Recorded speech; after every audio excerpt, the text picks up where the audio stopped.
કેવીની class YouTube ચેનલમાં આપ સરે મિત્રોનું હું દિલથી સ્વાગત કરું છું। આજે વિદ્યાર્થી મિત્રો વાત કરવાના છીએ ધોરણ 8માં આપણે ગુજરાતીની એકમ કસોટી જે લેવામાં આવનાર છે તારીખ 28/9/2024 અંતર્ગત જેના પેપરનું આપણે સંપૂર્ણ સોલ્યુશન આજે આ વિડીયોમાં જોવાના છીએ, જે તમારી આવનારી પરીક્ષામાં મિત્રો તમને આ પેપર ખૂબ જ ઉપયોગી નીવડશે। તો ચાલો વિદ્યાર્થી મિત્રો વિડીયોની શરૂઆત કરીએ। તેના પહેલાં તમે ખાસ કરીને ચેનલમાં નવા આવેલા હશો તો મારા વાલા વિદ્યાર્થી મિત્રો ચેનલને અવશ્ય સબસ્ક્રાઇબ કરી વિડીયોને લાઇક અને શેર કરવાનું પણ ન ભૂલતા। મિત્રો આપણે ધોરણ 8ના ગુજરાતી વિષયના પ્રશ્ન બેંકની વાત કરીએ તો પ્રશ્ન 1 છે, આપેલ કાવ્ય પંક્તિનો વિચાર વિસ્તાર કરો। જેમ કે સમીના વેર વેરથી ટળેના પાપ પાપથી ઔષધ સર્વ દુઃખોનું મૈત્રી ભાવ સનાતન। તો મિત્રો આનો જવાબ આપણે લખી શકીએ કે આ પંક્તિમાં કવિ કહે છે કે વેરથી વેર સમતું નથી, પાપ કરવાથી પાપ દૂર થતું નથી, તમામ દુઃખોનો પ્રાચીન કાળથી ચાલતું આવતું ઔષધ મૈત્રી ભાવ છે, કોઈની સાથેનો વેરનો બદલો વેરથી લેવાવાળી શકાતો નથી, તેમ કરવાથી તો વેર પેઢીઓ સુધી ચાલતું જ રહે છે અને બંને પક્ષે ભારે નુકસાન થાય છે।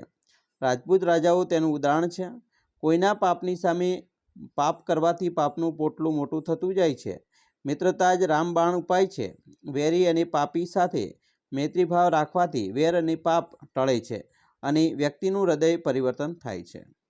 તેવી રીતે મિત્રો બીજું છે કે મોહ માયા વ્યાપે નહીં, જેની દ્રઢ વૈરાગ્ય જેના મન મારે, રામ નામ શું તાળી લાગી, સકળ તીર્થ તેના તન મારે। તો અહીંયા મિત્રો આપણો જવાબ થાય છે કે આ કાવ્ય પંક્તિમાં કવિ કહેવા માગે છે કે જેના મનની અંદર દ્રઢ વૈરાગ્ય અને પ્રભુ ભક્તિનો મોહ લાગ્યો છે, તેમને અન્ય જગતની મોહમાયામાં કશો જ રસ હોતો નથી, તથા જ્યાં રામની તાળી વાગી છે ત્યાં જ તેમનું સ્થાન હોય છે, અને આથી જ કહી શકાય કે દ્રઢ વૈરાગ્યને પામેલા પ્રભુ ભક્તના તનમાં અને મનમાં બધા જ તીર્થોનું પુણ્ય સમાયેલું છે। મિત્રો એવી રીતે બીજી કાવ્ય પંક્તિઓ આપણે જોઈએ કે છે ગરીબોના કુબામાં તિલનું ટીપું દોહેલું ને શ્રીમંતોની કબર પર ઘીના દીવા થાય છે। તો આ કાવ્ય પંક્તિ આપણે આવી રીતે સમજાવી શકાય કે આ કાવ્ય પંક્તિની અંદર કવિ કહેવા માગે છે કે લોકો ગરીબ છે તો લોકોના ઘરની અંદર ખાવા માટે તેલનું ટીપું ક્યારેય મુશ્કેલીથી મળે છે, જ્યારે જે અમીર છે એટલે કે જે ધનવાન અને શ્રીમંત છે તે લોકોની કબર પર પણ ઘીના દીવાઓ કરવામાં આવે છે। આ પંક્તિ દ્વારા કવિ કહેવામાં માગે છે કે જે અમીર છે તેને જ બધી જ જાતની સુવિધાઓ મળે છે, જ્યારે જે ગરીબ છે તેમના આ સંસારની અંદર માન સન્માનની સાથે સાથે કોઈપણ જાતની સુખ અને સુવિધાઓ પણ મળતી નથી।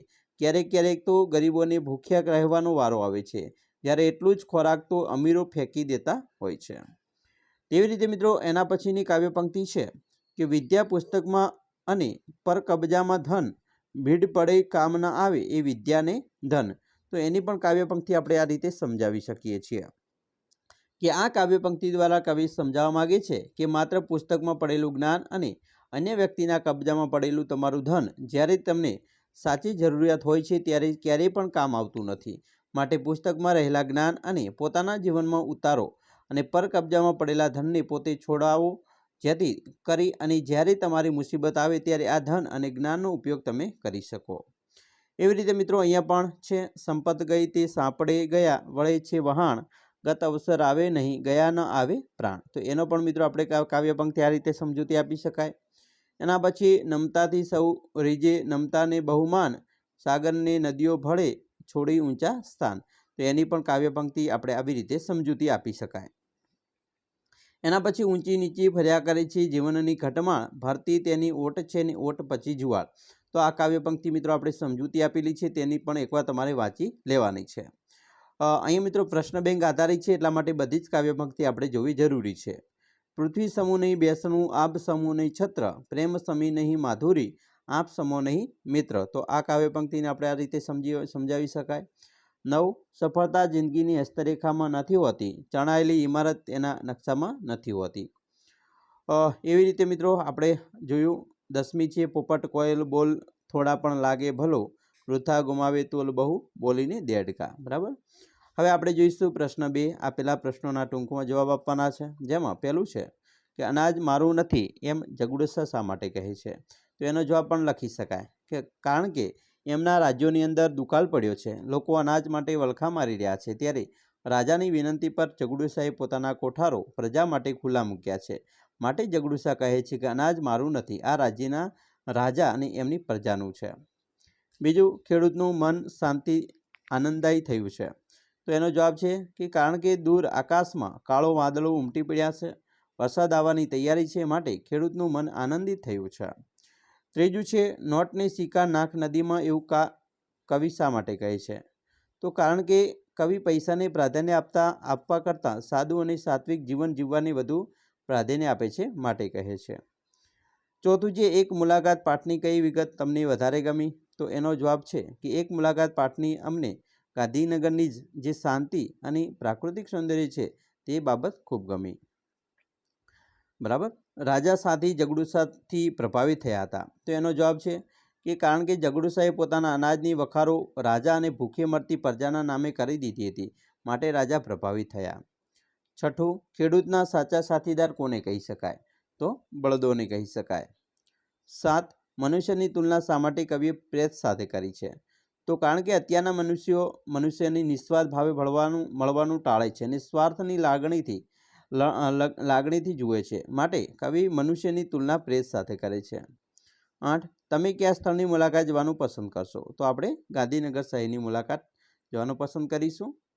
9, તમારી શાળાની પ્રાર્થના તમને વધારે ગમે છે, શા માટે? એનો પણ જવાબ લખી શકાય કે અમને અમારી શાળાની ઇતની શક્તિ પ્રાર્થના ખૂબ જ ગમે છે, કારણ કે મનુષ્યએ ઈશ્વર પાસે અન્ય લોકોની મદદ માટે શક્તિ માગી છે. 10, પ્રકૃતિમાં ચોમેર આનંદનો અનુભવ કેમ થઈ રહ્યો છે? એનો જવાબ છે કે કારણ કે વરસાદ આવવાના એંધાણ દેખાય છે, કેમ કે દક્ષિણમાં કાળી વાદળી ચડી છે, માટે લોકો અને પ્રકૃતિમાં જ મેરે આનંદનો અનુભવ છે.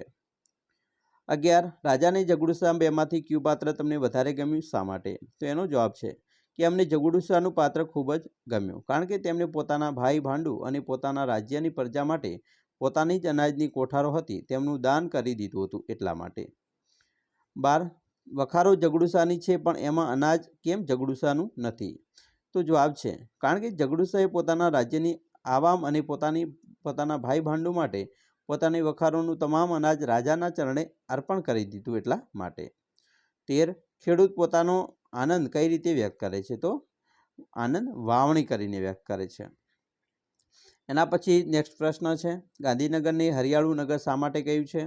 કારણ કે ગાંધીનગરમાં મિત્રો જે રીતે બગીચામાં વૃક્ષો આવેલા હોય તે રીતે સમગ્ર રસ્તાઓ અને નગરમાં વૃક્ષો વાવેલા છે. સાથે સાથે ગાંધીનગર શાંત અને સ્વચ્છ નગર છે, માટે ગાંધીનગર એ હરિયાળું નગર કહ્યું છે. 16, રાજા અનાજના માલિકને સાથી મોતી આપવા તૈયાર થઈ જાય છે. એનો જવાબ લખી શકાય કારણ કે રાજાના રાજ્યની આવા એટલે કે પ્રજા દુષ્કાળના કારણે ભૂખે મરતી હતી, એટલા માટે રાજા અનાજના માલિકને મોતી આપવા માટે તૈયાર થાય છે. 17મું છે, ધરતીએ લીલા વસ્ત્ર ધારણ કર્યા એવું કવિ શાના આધારે કહી શકે છે? તો એનો જવાબ છે કે કારણ કે વરસાદ આવવાની સાથે સાથે ધરતી પર નાના મોટા ઘાસની ચાદર પથરાઈ ગઈ છે અને ધરતી લીલુડી લાગે છે, માટે ધરતીએ લીલા ચીર ધારણ કર્યા હોય એવું કવિ કહે છે. 18મું છે, સુખ દુઃખની વાત કવિ કઈ રીતે વ્યક્ત કરે છે? એ પણ જવાબ લખવાનો છે. 19મું છે, ગાંધીનગરના રસ્તા અન્ય રસ્તાઓ કેવી રીતે જુદા છે? તો એનો જવાબ પણ લખી શકાય કે ગાંધીનગરના રસ્તામાં બંને બાજુ એક ખડૂસ લીલા વૃક્ષો છે અને રસ્તાઓ સ્વચ્છ છે, જ્યાં વાહનની અવરજવર પણ ઘણી ઓછી છે. તો આવી રીતે ગાંધીનગરના રસ્તા અન્ય રસ્તાથી જુદા છે. એના પછી મિત્રો પ્રશ્ન 3 છે, અહેવાલ લેખન. તમારી શાળામાં યોજાયેલ શિક્ષક દિનનો અહેવાલ તૈયાર કરો. તો મિત્રો આપણે પણ અહેવાલ આ રીતે લખી શકાય, બરાબર. જો અહીંયા લખેલો છે તો આવી રીતે તમારે પણ તમારી શાળામાં જે શિક્ષક દિનનો અહેવાલ છે એ તૈયાર કરવાનો છે, બરાબર. બીજો અહેવાલ છે, તમારા ગામમાં કોઈ સ્થળની મુલાકાતનો અહેવાલ તૈયાર કરો. તો એ પણ મિત્રો અહીંયાથી લખી શકો છો. ત્રીજું છે, તમારી શાળામાં યોજાયેલ બાળમેળા વિશે અહેવાલ લખવાનો આવે તો પણ મિત્રો આપણે આવી રીતે અહેવાલ છે એ લખી શકીએ છીએ. આ તૈયાર કરી લેવાનો છે તમારે પણ. પછી તમારા શાળામાં હિન્દી દિનની ઉજવણીનો અહેવાલ પણ તૈયાર કરવાનો હોય તો 14 સપ્ટેમ્બરના રોજ આવે છે, બરાબર. પછી તમારી શાળામાં યોજાયેલ સ્વતંત્રતા દિનનો અહેવાલ પણ આવી શકે છે. તો આ અહેવાલો મિત્રો ખાસ તમારે તૈયાર એકવાર કરી લેવાના છે. પ્રશ્ન મિત્રો 4 છે, નીચે આપેલા માગ્યા મુજબ જવાબ આપવાના છે, જેમાં વિભાગ 1 છે, અલગ પડતી શબ્દજોડ શોધીને લખો, બરાબર. તો અહીંયા મિત્રો પતંગ, તો પંગત, બરાબર, નંદી નદી, ઓજાર હથિયાર, વદન તો વંદન. પછી બીજું છે નીચેનામાંથી કયું વાક્ય બુકમાં અલંકારનું ઉદાહરણ છે? તો અહીં મિત્રો છે વાક્ય છે વાદળોની ગડગડા જાણે કે યુદ્ધનું આહવાન. બરાબર, એ છે. પછી મિત્રો આસોપાલવ, ગિરધર, તોરણ, નવપલ્લિત, મહેર, આપ આ શબ્દનો ઉપયોગ કરી એક વાક્ય લખો. તો એનો જવાબ લખી શકાય કે ગિરધરના આવવાના વધામણા કરવા આસોપાલવના નવપલ્લવિત પાનમાંથી તોરણ બનાવવામાં આવ્યા, જેથી ગિરધર રીઝે અને મહેર કરે.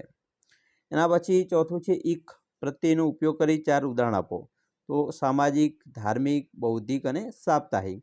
તો આ ઈક શબ્દનો ઉપયોગ કર્યો. પાંચમું છે મફતના મરી કોને તીખા લાગે, કહેવતનો અર્થ આપી વાક્ય પ્રયોગ કરો. તો જવાબ છે કે આ કહેવતમાં મફત મળતી વસ્તુ હંમેશા માટે સારી જોઈ છે એવો કટાક્ષ ભરેલો ભાવ દર્શાવવામાં આવેલો છે. કારણ કે મફતમાં ક્યારેય સારી વસ્તુ મળતી નથી, પરંતુ તમામ માણસોને વધારે પડતો મફતમાં મળતી વસ્તુઓનો સંગ્રહ આગ્રહ હોય છે. 6 બોલતા બંધ થઈ જવું જેવો અર્થ ધરાવતો રૂઢિપ્રયોગ લખી તેના વાક્યમાં પ્રયોગ કરો. મિત્રો બોલતા બંધ થઈ જવું એટલે કે સ્તબ્ધ થઈ જવું. વાક્ય પ્રયોગ થાય કે અમૃત કાકી બોલતા બંધ થઈ ગયા. એના પછી વિરામચિહ્નોનો ઉપયોગ કરી વાક્ય લખો. તો મિત્રો અહીંયા વિરામચિહ્નોનો આપણે ઉપયોગ કરેલો છે. બરાબર, તો એવા વાક્ય પણ અહીંયા લખવાના છે. પછી મિત્રો વિભાગ 2 છે, એની અંદર જોઈએ તો આપેલ શબ્દોમાંથી કઈ શબ્દ સુસંગત નથી? તો રવ તો અવાજ એ સુસંગત નથી. બરાબર, શિર તો વસ્ત્ર, વારી પાણી, ચિત્તા ચિંતા. બરાબર. બીજું છે સરદાર સમાન કોઈ બીજા સરદાર ભર્યા નહીં, વાક્યમાં કયા અલંકારનું ઉદાહરણ છે? સરદાર સમાન કોઈ બીજા સરદાર ભર્યા નહીં. તો આ મિત્રો કયા અલંકાર છે એ પણ આપણે ઓળખવાનું છે. પછી ત્રીજું છે દરબાર, પાતળા, સોના, ફૂલ, અવાજ. આ 5 શબ્દોનો ઉપયોગ કરી વાક્ય લખો.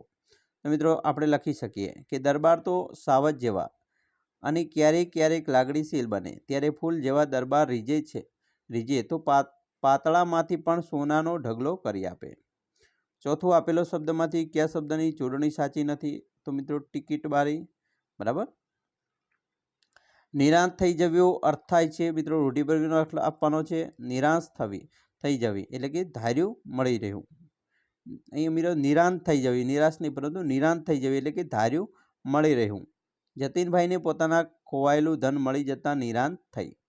એના પછી વિરામચિહ્નનો ઉપયોગ કરવાનો છે. બરાબર, અહીંયા ઉદ્ગાર ચિહ્ન છે, પૂર્ણવિરામ છે. પછી વિભાગ 3 એમાં પણ મિત્રો સુસંગત નથી. તો ઉદાસ, મોજીલું એ સુસંગત નથી. પછી ઉપમા અલંકારનું એક ઉદાહરણ તો દમયંતીનું મુખ તો જાણે ચંદ્ર જેવું છે, એ લખી શકાય. એના પછી જળાશય, મહારથી, શાંત પ્રતિબિંબ, ગર્વિત. આવા શબ્દોનો ઉપયોગ કરી વાક્ય બનાવો. તો જવાબ છે કે જળાશયમાં મહારથીએ પોતાનું પ્રતિબિંબ જોયું અને ગર્વિત થયો, થોડા સમય પછી શાંત થઈ ગયો. બરાબર. એના પછી એક પ્રત્યેનું એક ઉદાહરણ આપો. તો નૈતિક. પછી 5મું છે અણી ચૂક્યો 100 વર્ષ જીવે, કહેવતનો અર્થ. તો મિત્રો એનો વાક્ય પ્રયોગ કરીએ તો ચેતીને ચાલતો નર હંમેશા સુખી હોય છે, તે રીતે અણી ચૂકેલો નર 100 વર્ષ જીવે છે. એના પછી એક પ્રત્યે આપણે જેમ અત્યારે જોયું નૈતિક થયો. બરાબર. 6થું છે ગણતરી કરવી જેવો અર્થ ધરાવતો રૂઢિપ્રયોગ, વેઢા ગણવા એટલે કે ગણતરી કરવી. તો વાક્ય પ્રયોગ થશે કે શેઠ બેઠા બેઠા પોતે આપેલા પૈસાની વેઢ ગણતા હતા. પછી વિરામચિહ્ન તો અહીંયા પ્રશ્નાચિહ્ન છે, અલ્પવિરામ, પૂર્ણવિરામ. આવી રીતે આપણે એનો વિરામચિહ્નનો ઉપયોગ કરી શકીએ. એના પછી વિભાગ 4 છે, તેમાં મિત્રો સુસંગત નથી. તો વદન, ચહેરો, ગુણ, મદ્દમ, મદ. બરાબર, મંદ આવશે.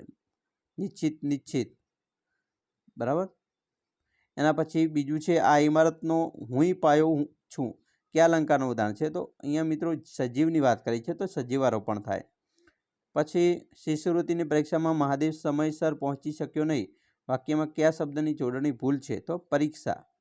બરાબર, અહીંયા પરીક્ષા મિત્રો આવી રીતે જ લખાય છે, ખરી રીતે તો પણ આમ લખેલું હશે. બરાબર, એટલે કે ભૂલ છે ત્યાં, અહીંયા સુધારેલું છે. પરીક્ષા આ રીતે આપેલી છે. બરાબર, એટલે કે આ ખોટું છે, પરીક્ષા આ રીતે લખાય. એના પછી મિત્રો એક પ્રત્યેનું નથી ઉદાહરણ તો કમલાક્ષી એ નથી. પછી શુભ થવું જેવો અર્થ ધરાવતો રૂઢિપ્રયોગ લખી તેનો વાક્ય પ્રયોગ કરો. તો બધી રીતે શુભ થવું એટલે કે સારાવાના હોવા. મંગળ હોય ના ઘરે બધું જ શુભ થતું હતું. પછી વિરામચિહ્નોનો ઉપયોગ તો અહીંયા પૂર્ણ વિરામ છે, બરાબર. અહીંયા મિત્રો અલ્પવિરામ, અલ્પવિરામ, આ પણ પૂર્ણ વિરામ છે. તેવી રીતે 5મો વિભાગ છે તેમાં શબ્દજોડ સુસંગત નથી, એ મિત્રો અલગ પાડવાની છે. પછી નીચેનામાંથી કયો અલંકાર અર્થાલંકારનું ઉદાહરણ છે તો વર્ણ સગાઈ, બરાબર. અહીંયા મિત્રો વાક્ય આપેલા છે. ત્રીજું છે નરસિંહ મહેતા ભૂતકાળ તીરંદાજ, આ શબ્દનો ઉપયોગ કરી વાક્ય પ્રયોગ કરીએ તો જવાબ થશે કે નરસિંહ મહેતા કહે છે કે ભૂતકાળમાં અર્જુન જેવા તીરંદાજ એ માછલીની એક આંખ વીંધી હતી. પછી એક પ્રત્યય શબ્દનો ઉપયોગ કરી કઈ રીતે થાય છે ઉદાહરણ આપો તો ધર્મ વત્તા એક તો ધાર્મિક થાય, બરાબર. પછી મનમાં ગાંઠ વળવી, એના પછી અવાક થઈ જવું, જેવો અર્થ થતો રૂઢિપ્રયોગ લખવાનો છે તો અવાક થઈ જવું એટલે કે બેશુદ્ધ થઈ જવું. દીકરાની આવવાની વાત સાંભળી માતા અવાક થઈ ગઈ. પછી વિરામચિહ્નનો ઉપયોગ કરવાનો, વાક્ય બનાવવાના છે મિત્રો. તમારે એક એક વાક્ય બનાવવાના છે, ઉદ્ગાર ચિહ્નનું અને પૂર્ણ વિરામનું. તો વિદ્યાર્થી મિત્રો, તમારી પરીક્ષા છે એની અંદર એકમ કસોટી આવી રીતે પૂછાઈ શકે છે. આશા રાખીએ છીએ તમને આપણા વિડીયો ખૂબ જ ઉપયોગી નીવડશે. અને ખાસ વિડીયો ગમે હોય તો મિત્રો લાઇક, શેર અને સબસ્ક્રાઈબ કરવાનું પણ ન ભૂલતા.